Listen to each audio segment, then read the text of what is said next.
Na verdade é uma honra, né, estar aqui, né, com a Rose, com esse projeto lindo, Mulher Além do Autismo, com uma temática maravilhosa e bem atual, né? Então, trabalhar a questão da inclusão, né, extremamente importante, e principalmente, né, das mães, né, aquela que cuida, aquela que está sempre ao lado, aquela que tá sempre ali, né? Tudo pode acontecer, mas a mãe está sempre ali. Por mais que tenha rede de apoio, mas é a mãe que está ali, então é a mulher, né? Então, trabalhar a temática Mulher Além do Autismo, né? Porque não se reduzir apenas a condição da criança, a condição do filho, né? Ela é muito mais, né? Além da deficiência, né? Ela é uma mulher que deve ser cuidada, deve ser tratada, né? E deve ser vista assim, né? Como mulher, né? Maravilha mesmo, né? Então, valorizar o lado da mulher, né? É muito bom. Se reconhecer, né? Muitas pessoas perguntam mesmo o que é ser mulher além do autismo. E eu me lembro que eu estive lá na sua escola, no Padre Anchieta, que você ficou lá mais de 13 anos na coordenação, direção. Isso. E eu me lembro que aquelas mulheres estavam ali muito retraídas, tímidas, e ao final elas chegam na gente, elas querem entender melhor o que é ser essa mulher além do autismo, porque quando a gente se coloca ali como mulher empoderada, mulher de negócio, mulher que trabalha, mulher que está ativa, elas imaginam, né, que ser mulher além do autismo é aquela que está ali num stories, que está ali palestrando, que está ali atrás das câmeras, que está maquiada e no salto alto. Mas a mulher além do autismo de verdade é a mulher que consegue conciliar sua jornada de multitarefas, multifunções, e é por isso que você está aqui hoje, Solange, porque além desse currículo extenso, maravilhoso, uma servidora pública municipal em São Vicente, de carreira, que eu conheço a Solange, gente, eu tenho muito orgulho em dizer a Solange, a gente é uma amiga de infância, colegas de trabalho, hoje trabalhamos, atuamos na mesma rede pública. E desde criança eu vejo o empenho dela, o desenvolvimento dela com os estudos, pessoa super dedicada, zelosa com o profissional, com os estudos, com a casa, com a família. E multitarefas, né, Rosinha? Multitarefas. E hoje ela está como uma mulher além do autismo, porque ela também é aí recentemente uma mãe atípica, né? Que pegou recente um laudo do seu filho, TDAH, então ela se inclui como uma mãe de uma criança neurodivergente. Exatamente. E como que é você lidar, Solange, com esse currículo tão grande, com tanta responsabilidade, que é ser mãe de centenas de alunos também, porque naquele momento ali, principalmente na educação infantil, é aquele momento que eles são preparados para a vida. É um cuidado muito grande que você tem de educar, de ensinar, porque o ensino, ele vai além do pedagógico, né? É a formação da vida. Eu não sei se isso ainda confere, se houve mudança, mas diz que a personalidade do ser humano, do indivíduo, ela é formada até os 7 anos. Sim, a personalidade é formada até os 7 anos, né? Mas a educação ela tem 2 vertentes, né? É o educar, né? E o cuidar, né? Então, na escola hoje, na educação, você educa, mas você também cuida, né? Você educa no sentido pedagógico, no sentido do conhecimento, mas você também, né, cuida desse ser, né? E na educação infantil a gente tem esse olhar, né, de cuidado, de olhar a criança como um ser integral, né, como ser integral. Ele é o todo, ele é o social, ele é o pedagógico, né? Então, assim, olhar a criança como um todo. E esse cuidado, quando você fala cuidado, essa palavra cuidado, ela é ambígua para mim, porque eu vejo assim, o cuidado de você cuidar ali, né? E tomar o cuidado com a formação, com o que você está colocando para ela, de que forma ela vai absorver aquilo para a vida, né? Porque quando a gente falou de 7 anos de idade, se criar a personalidade, então você influencia muito essa criança, esse ser na educação dela. O professor influencia bastante, sim, né? muito. A conduta do professor é muito importante, né? E o cuidado vai desde a hora que a criança chega na escola, no portão da escola, né, o educador que estiver ali recebendo a criança, a gente olha se tá machucado, se tá com alguma lesão, se a criança tá feliz naquele dia, se tá triste, né? No momento que o professor recebe a criança na porta da sala dele, né? Também tem que ter esse olhar, se tem algum arranhão, se não tem, e por quê, né? Então isso é uma questão de cuidado. Então é o cuidado com o conhecimento, né? Mas também é o cuidado de, né? De proteção. De proteção, de cuidado mesmo. Prevenção, isso, né? Tudo isso. E assim, hoje você, dentro da educação infantil, inclusiva, o que você vê com essa mudança dos diagnósticos que... Antes, eu falo pelo meu filho, que hoje eu sou uma mãe atípica de um adolescente. Então... O diagnóstico do Rafael não saiu precoce, ele já saiu, para mim, ele saiu tardio, que foi de 4 para 5 anos, porque eu identifiquei aos 7 meses de vida. E eu fui uma caminhada de 4, quase 5 anos percorrendo para ter um diagnóstico. E hoje está saindo mais precocemente. Houve um avanço tanto na educação quanto na medicina. Os meios de comunicação, aí a internet veio para dar um avanço muito grande também nessa busca pelo diagnóstico. Você, quanto pedagoga, uma profissional tão especializada na educação, o que você tem a dizer assim sobre o diagnóstico, sair precoce e tardio? Quais são os ganhos, avanços e as perdas? Porque muitas famílias ainda têm medo, têm receio, não querem... Eu não sei se elas não querem, se elas têm medo porque é o novo, é o desconhecido, ou se realmente não consegue identificar. E a escola, ela tem esse papel de identificar e orientar, mas não poder falar. Olha, vai atrás, seu filho possivelmente é TDAH, é autista, você não pode. Como que é lidar com isso e como você vê a diferença? Na verdade, é um avanço muito grande, né? Na área da educação e na área da saúde também. Hoje, existe uma comunicação entre a educação e a saúde. Tá interligada a rede. Tem que caminhar juntos, né? Então, essa parceria, né? Entre os profissionais, né, dessas áreas, né? Então, assim, a importância é a neuroplasticidade, né? Onde na primeira infância os neurônios estão bem ativos, né? Então, assim, quanto mais cedo o diagnóstico vier, né, aparecer, provavelmente essa criança vai se desenvolver melhor, né? Então, assim, nós temos na educação relatos de mães que a criança estava no nível de suporte 2 e passou a ser, né, no nível de suporte 1. Por quê? Porque houve as terapias, as intervenções, né? Com as terapias, com a educação. E a educação, sim, ela pode falar, né? Ela pode orientar. Ela não vai dar um laudo não. Mas ela pode conversar com o responsável, né, com os pais e dar indicações. Olha, né, é interessante que o senhor leve neurologista, neuropediatra e vamos investigar, né? Vamos investigar se a criança tem alguma coisa ou não.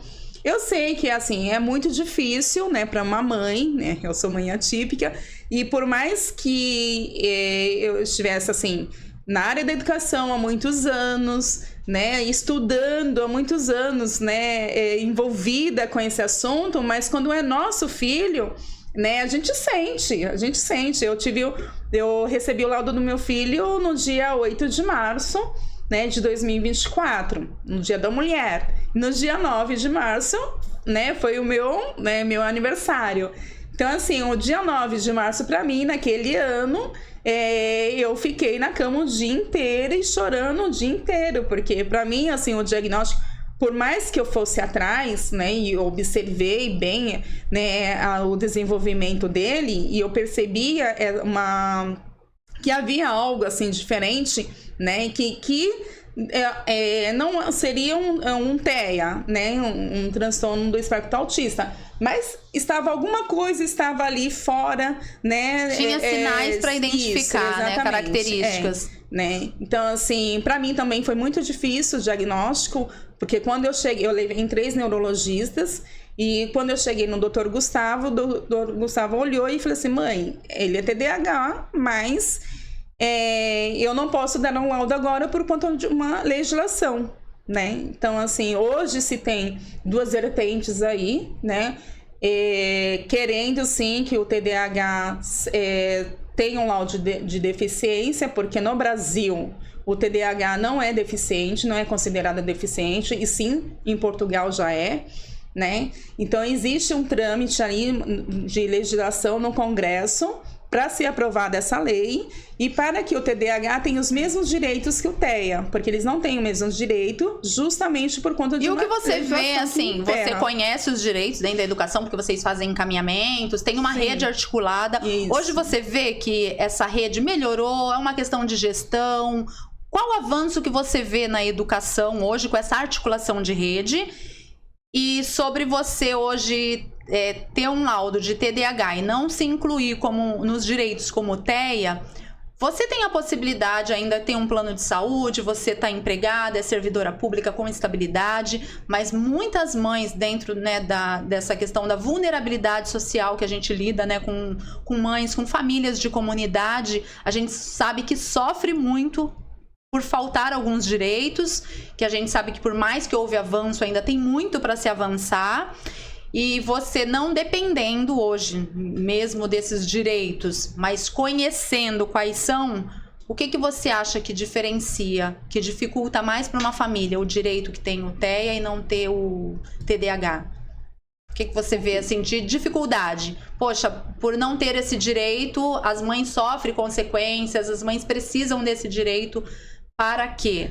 No caso do TDAH, muitos pais na educação infantil não percebem, né, o TDAH. Até porque a criança TDAH novinha, ela é confundida com o desenvolvimento da criança, aquela criança, né, esperta, aquela criança que fala demais, meu filho também era assim, né, fulano também era assim. Então, assim, os pais ainda estão, vamos dizer, cegos. E a hiperatividade, né? Que já é normal da idade, isso, né? Tem a questão da hiperatividade, existem 3 tipos de TDAH, né? Então, tem o hiperativo, impulsivo, né? Tem aquele que é mais calmo, mas os pais acham, né, que é tudo normal, né? Tudo normalizado, né? E então, assim, a dificuldade é que a educação, ela tem, né, no meu caso, que eu sou especialista em TDAH também, eu percebo, mas eu não tenho como chegar nessa família, porque essa família será resistente, né, a alguma intervenção que eu faça, né?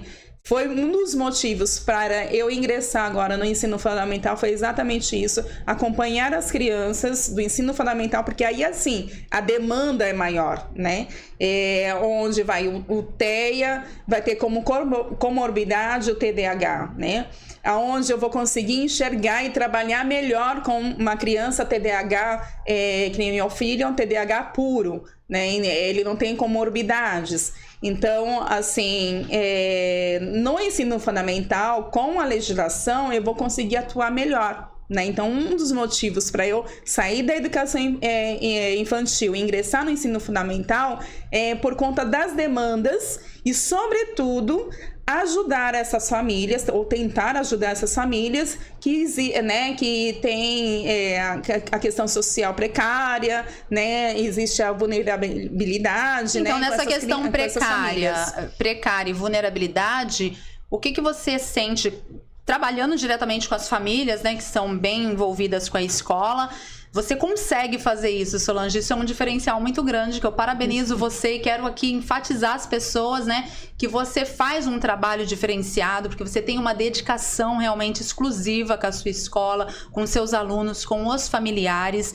Então, trabalhando com esse público, onde você vê dentro dos direitos, que talvez eu deixei a minha pergunta um pouco confusa, né? Os direitos, um exemplo, eu não faço uso do direito, como eu falei, você, mãe de TDAH, você não tem a necessidade de alguns direitos, por, né, ter uma condição não privilegiada, mas ter seus recursos próprios, assim como eu. Mas uma mãe que depende de um transporte público, O TEA tem o direito à gratuidade do transporte público. Às vezes, muitas mães não conseguem ir à terapia realmente, não conseguem fazer um acompanhamento se não está laudado, ainda não se faz direito desse uso, por falta realmente do transporte, de pagar mesmo o transporte. A educação inclusiva, a questão do atendente na escola... a questão do BPC também, o benefício de prestação continuada, que muitas mães precisam parar de trabalhar, não vê uma outra opção se não parar de trabalhar. E o TDAH não tem. Quais são esses direitos que você acha que está faltando mesmo para uma mãe TDAH? Na verdade, porque assim, a mãe TDAH, ela precisa, para ter esses benefícios, ela precisa acionar um advogado, né, e comprovar, por meio de laudos, a necessidade do filho. Então, assim, a mãe que não tem condições, ela vai ter condições de pagar um advogado? Né? Dificilmente. E a burocracia, né, que se coloca para isso também, né? Dentro então, assim, do serviço gratuito. Tem a burocracia, mas tudo depende de uma legislação, né? Então, o que impera mesmo, assim, né, a questão da legislação. A questão do TEA... a legislação então, está mais evoluída. Eu vou pedir só licença para você, para aproveitar essa tua fala e a gente pedir que nossa audiência compartilhe esse vídeo e que chegue nas autoridades para que sejam feitas leis que realmente favoreçam, que enxergue essas pessoas, porque assim, estão como invisíveis. Porque tem as mesmas dificuldades, as mesmas dores, as mesmas angústias. E seus filhos também precisam ter esses direitos. Então, se falta legislação, a gente pede para que isso chegue nas autoridades, que crie lei, porque o legislativo está aí para isso. E a gente sabe que tem pessoas lutando nessa causa, olhando para o autismo, olhando para outras necessidades, mas o TDAH não está sendo visto nessa questão do direito. Né? Aí nós temos, né, a questão do TDAH, porque assim, tem um TDAH mais severo, né, com maior dificuldade de aprendizagem, por exemplo, né, e com comorbidades, e tem o TDAH que não tem tanta dificuldade assim, mas todos são TDAH, né? Todos estão incluídos, né, nesse transtorno, né? Então, assim... É difícil você separar uma situação da outra. Então, assim, a legislação realmente, ela dificulta esse acesso ao direito que um TDAH poderia ter. E aí o TEA, a história do TEA, se você pegar a história do TEA, tem mais tempo, né? Então, assim, a luta das famílias que tem o filho com autismo, tem mais tempo, né? Então, assim, por isso que hoje, apesar das dificuldades, né, ainda se tem os direitos com o TEA. O que é diferente do TDAH, né? E com o tempo que já tem, os direitos são muito recentes, muito novos, né? Sim, então. E os laudos também muito tardio. Sim. Como eu falei do Rafael, que saiu aos 7 anos, desde os 7 meses de vida, veio sair com 4, 5 anos. Hoje estão diagnosticando bebês. Eles querem diagnosticar a partir dos 2 anos, mas já tem diagnóstico anterior aos 2 anos. Sim, mas você vê como demorou isso, porque tem adultos sendo laudados hoje ainda com TEA. Sim, eu tenho dentro do meu serviço, né? Eu tenho TEA. Em alguns estabelecimentos são parceiros nossos que a gente conhece, TEA recente diagnosticados.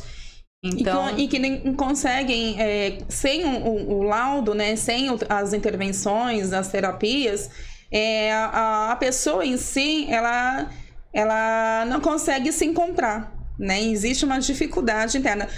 Por isso que são muitos TEAs, né? A gente tem relato disso, tem pesquisa sobre isso, né? TEAs de nível de suporte 1 que comete suicídio. Porque o mundo não está preparado para ele, né? Não compreende, e ele também não consegue se compreender, né? Como pessoa, como ser humano, vivendo em sociedade, porque encontra muitas dificuldades, né? E essa dificuldade é por falta de conhecimento, é por falta de um laudo, né?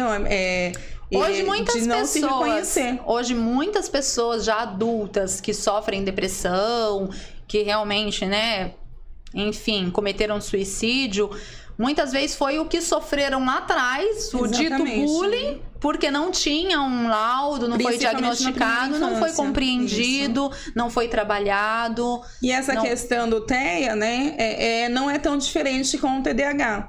O TDAH também, nível de suporte 1 e puro, né, ele percebe que ele é diferente. Né, que nem o meu filho mesmo, sempre tá me perguntando, mamãe, eu sou um bom menino? Mamãe, eu né, fez uma ação, eu fui bem, né? Eu estou bem. Então ele tá sempre querendo a minha afirmação, né? Então assim, como saber Já como sente lidar. que eles têm uma cobrança por parte deles. Ele já próprios, percebe né? que ele é diferente. Né? É o que eu percebo no meu filho. Ele já percebe que ele é diferente dos outros. E aí, quando ele comete algo que, devido à impulsividade, e ele é repreendido, né? Então ele, na verdade, ele não consegue, né, se conter ali, né? Então ele não consegue se perceber, né? Perceber as ações dele. E para ele é um bom menino. Só que ele foi chamado a atenção, né? Foi chamando a atenção dele, e dependendo de que maneira é chamada essa atenção, né? Se é conversando, ele agradece, ele sabe, ele reconhece quando a pessoa chama a atenção dele conversando, e quando chama a atenção dele gritando, né? Então, para ele, o grito não pode gritar, né? E como que é para vocês na escola, assim, se vocês identificam que aquele aluno tem sinais de TEA ou TDAH e os pais estão resistentes a buscarem um diagnóstico, como que é trabalhada essa criança não laudada? Então, essa criança assim, a gente trabalha as habilidades dela, as dificuldades dessa criança, mesmo ela não sendo laudada, né? E ao mesmo tempo, concomitante a isso, né, principalmente o coordenador vai trabalhar com as famílias. Né? Então, por meio de roda de conversa, nas reuniões de pais é abordado esse assunto, né? Chama em particular para uma investigação, porque quem tem que levar o filho ao médico para fazer essa investigação são os pais. Então, a gente vai conversando. E, às vezes, leva um ano de conversa, né? E mesmo assim, a resistência. E somente no ano seguinte, o pai leva, né? Ou, às vezes, o pai só vai levar quando estiver no ensino fundamental, que realmente aí vai apresentar as demandas, as dificuldades, e aí, assim, o pai vai, né? O pai ou a mãe vai levar ao médico e vai começar a investigação. Mas como voltando na neuroplasticidade, quanto antes o laudo, melhor para esse cérebro ser trabalhado, porque a educação ela é multifacetada, né? Ou seja, existem várias demandas na educação. Então, não é só aprender a ler e escrever, né? Você fazer um chauzinho aqui, quantos neurônios estão ativos para só levantar a mão? Né? É muito fácil. Para nós é fácil. Mas será que é fácil para todas as pessoas fazerem esse movimento? E agora imagine, né, ter que escrever, memorizar, né? Tem a questão das funções executivas. Então, assim, é importante quanto antes o diagnóstico, quanto antes essa criança for trabalhada, né, o desenvolvimento dela for trabalhado, ela vai conseguir lidar melhor, né? O cérebro vai conseguir lidar melhor com as funções executivas. E como que tá a questão da educação hoje? Assim, tô falando na rede pública, que você não tem experiência na educação particular, né? Tenho. Tu tem? Tenho.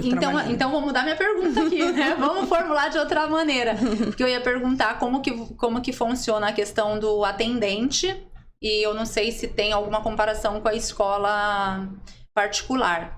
O que você, então, você pode comparar isso, né? Uhum. Qual é o avanço no município hoje que você vê que compara? Porque às vezes as pessoas têm um certo preconceito da rede pública, querem optar pela educação particular, às vezes não conseguem manter na particular, aí volta e fala que há um atraso porque a particular estava mais avançada. Como que você compara para você poder defender o ensino público? Não defender porque você tá na rede, mas defender pela tua experiência e saber o que vocês realmente entregam para essas crianças, para essas famílias dentro da educação pública. A questão da inclusão, que eu digo, o atendente, o que é desenvolvido a partir da criança já laudada.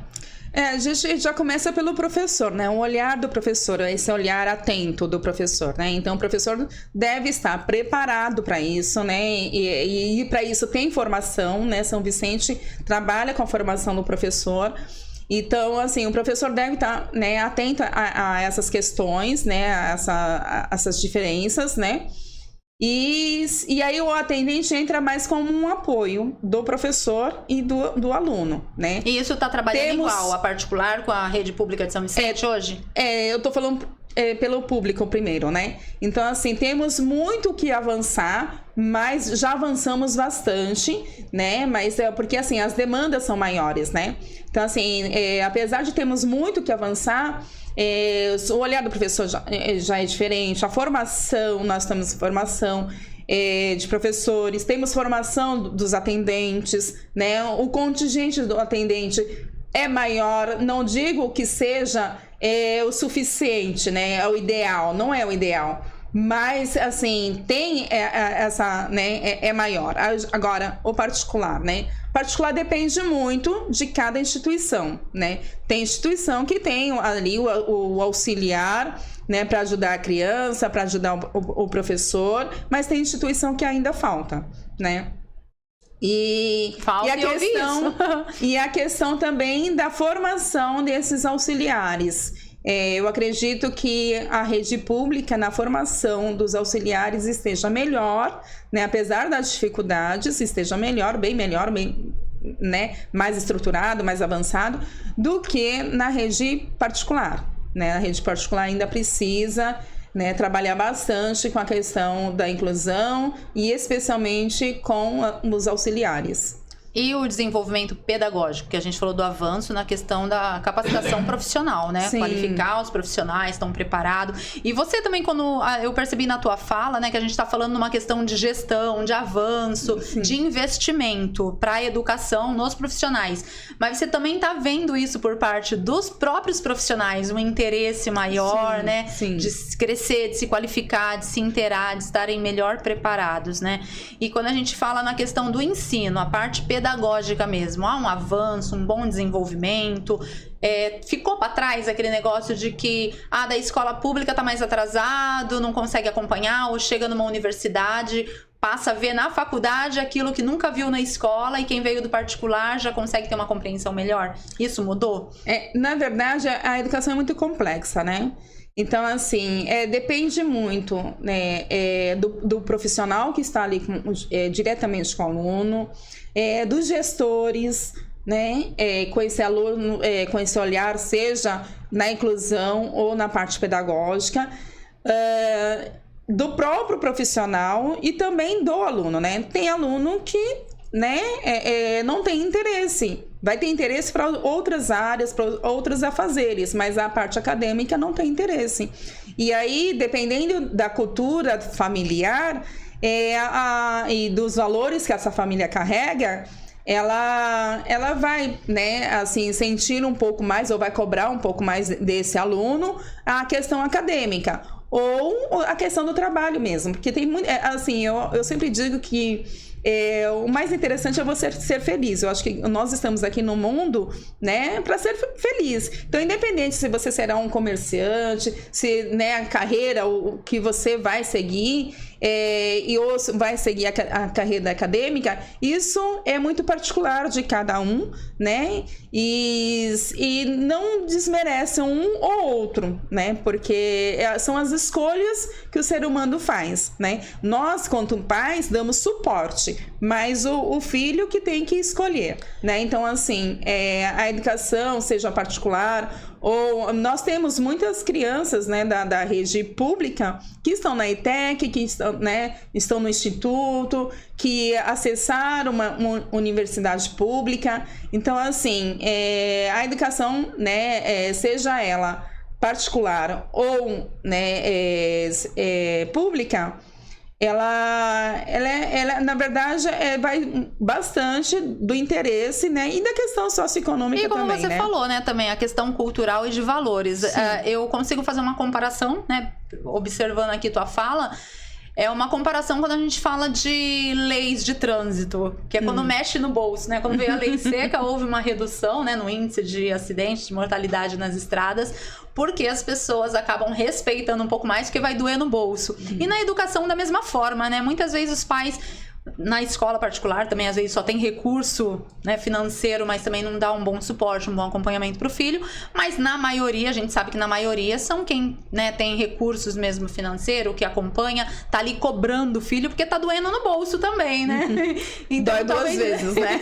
Então tá pagando, vai obrigar que tenha notas. Mas então, independente disso, é muito importante a família ter esse acompanhamento, a família ser parceira, tá dentro da escola, acompanhando, ajudando, que não vai ter diferença nenhuma do público pro particular. O acompanhamento da família é primordial, né? É a base para tudo. Então, assim, é importante que a família tenha esse acompanhamento do aluno, seja típico ou não, né? Para que a criança se torne um adulto pleno, né? Um adulto saudável, um adulto pleno, e que ele consiga aí se desenvolver na carreira acadêmica, né? E na vida, né? Agora a gente vai entrar no assunto-chave nosso, porque se for pra gente falar de educação, falar de legislação, a gente vai estender aqui muito, que é um assunto gostoso também de falar e de interesse de muita gente também que tá assistindo. Mas o nosso foco aqui é rotina de mulher, né? E você, com esse currículo todo, com essa experiência toda, se preparou tanto pra vida, como foi pra você tomar uma decisão? Você já tinha certeza quando você se viu na maternidade, que você é mãe de um filho só, né? Filho único, também numa maternidade já, né, tardia. Sim. Você não foi mãe na adolescência, né? Então, nem tão no começo aí, né, da sua idade adulta.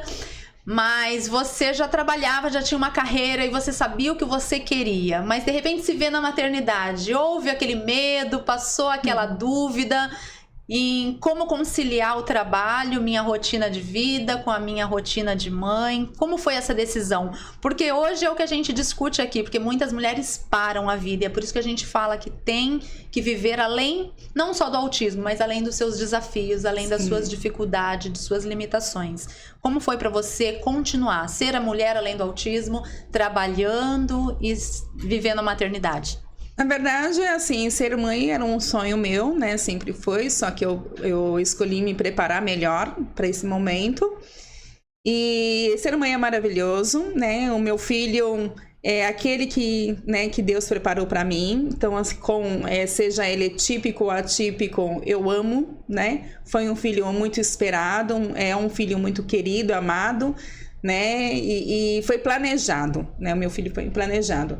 Então, assim, realmente a maternidade é maravilhosa, né? Agora, conciliar isso realmente é um desafio, né? Não foi fácil, tanto que eu passei no concurso para direção e não aceitei a primeira vez, né? Porque eu queria ser mãe, né? Então, assim, a gente abre mão mesmo, mas durante um tempo a gente abre mão da profissão. E com equilíbrio também, né? A gente consegue ali, né, trabalhar, né, cuidar da criança e tudo, mas são escolhas que a gente faz, né? Então, assim, eu fiquei bastante tempo afastada no meu serviço e isso... no retorno, né, às minhas atividades eu sofri bastante, né, assim, foi difícil esse meu retorno, mas foi uma escolha minha, né, e o que eu fiquei ali, né, só paradinho, porque como eu falei, ele foi planejado, então, assim, eu não tirava as minhas férias, eu não tirava, né, tudo esperando um momento, né, que esse momento viesse a acontecer na minha vida, e quando, né, aconteceu, se eu tivesse um outro filho, talvez eu não me afastaria durante tanto tempo do meu serviço, né? Mas, assim, né? Foi no momento certo que ele veio para mim e eu me dediquei, né? Me dedico ainda hoje. É um desafio grande, mas como mãe, como mulher, a gente não deve esquecer, né? Dos nossos prazeres também, né? Eu escolhi a profissão, né? Foi escolhida também e a minha profissão. E assim, hoje eu consigo, né? Ele tá maiorzinho também, eu consigo conciliar a minha vida, que é uma demanda grande, ser diretora não é fácil, né? Ser diretora de escola. e conciliar, né, como mãe e mãe atípica ainda, né? Então, assim, é um desafio, mas é um desafio gostoso e que deve ser planejado, deve ter, né, propósito, né? A gente não deve esquecer os nossos sonhos enquanto profissional, enquanto mulher, nem atividade física. Eu não frequento uma academia, mas eu faço atividade física dentro de casa, né? Com a televisão ali, mas dentro de casa eu faço atividade física. Atividade física junto com ele, né? Enquanto ele tá jogando bola, eu tô jogando bola também, né? Então, assim, a gente vai conciliando essa questão aí de profissional, de mãe, né? Atenção pro filho, atenção, né, a escola e aos filhos dos outros, né? Ao esposo, casada, a mãe.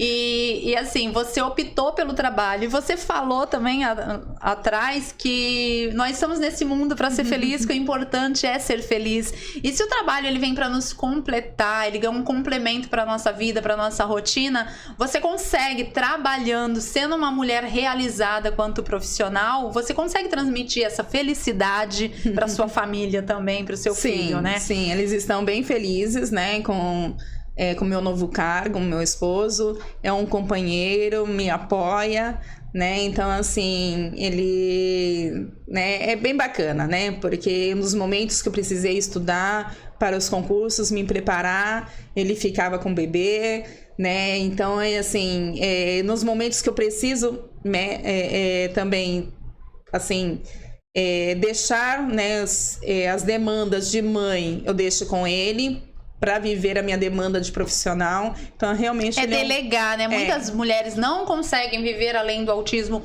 ou de qualquer limitação sua, porque se sobrecarregam, trazem para si bagagens que às vezes não é sua. Porque nós, no começo da sua fala, você também falou, né, da importância da mulher, é a mãe que tá mais ali, que se envolve mais...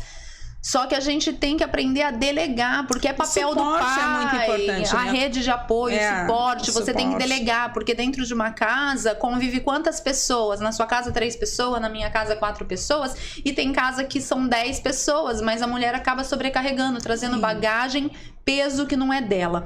E mesmo que você delega, você tem um esposo parceiro, que você tem esse apoio, Solange, você se sobrecarrega também como mulher. Você lava, você passa, você cozinha. Mas ele também. Você surta também, mas você surta e você precisa dar a sua dica para continuar sendo uma mulher empoderada, uma mulher que se maqueia, que tá no salto alto, que corre o dia inteiro, mas para não se entregar. O que você faz para quebrar a sua rotina, para renovar, se reenergizar? O que você faz fora de rotina? Que você dá como dica, que a mulher precisa fazer isso? Eu gosto muito de ler, né?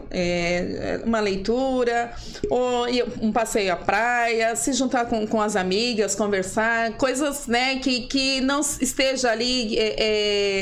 que não seja de trabalho, né? Então, assim, ir ao show, né? Então, assim, sair da rotina, né? Fazer coisas que você, né, quebrar mesmo, né? Pra, né, satisfazer você, né?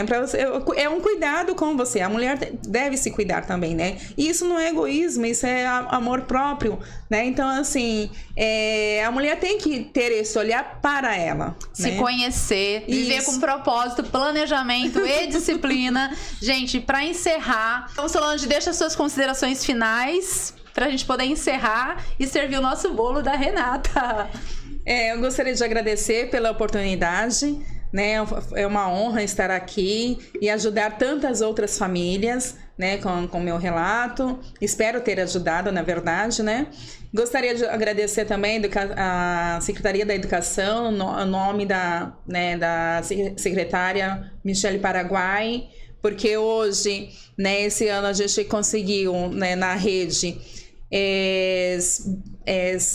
brinquedos para as crianças do NUMA, né, brinquedos adaptados, e isso foi um olhar dela como secretária. Então, assim, São Vicente realmente investe na inclusão. Tem muita coisa? Tem. Concordo que tem muita coisa ainda a gente investir e caminhar. Mas existe esse olhar, né, essa força, esse trabalho por meio da Secretaria da Educação, né? Então eu agradeço a minha AP, né, assessora pedagógica, a Ana, né, em todo o departamento da educação inclusiva e ao Digiped também, tá bom? Muito bom, parabéns à secretaria e toda a gestão de São Vicente, então. A Solange confirma aqui que a mulher tem que ter essa rotina leve, plena e equilibrada. E para isso a gente está aqui com o nosso QR Code do e-book Mulher Além do Autismo para você adquirir. E esse mês de reestreia nosso podcast, você vai ganhar um método gratuito, o método PPD, para você viver com propósito, planejamento e disciplina e ser uma mulher além do autismo como nós somos. Solange, foi um prazer ter você aqui. Obrigada. Muito obrigada, gente. Obrigada pela audiência de vocês. Fiquem com Deus. Um forte abraço e até o próximo.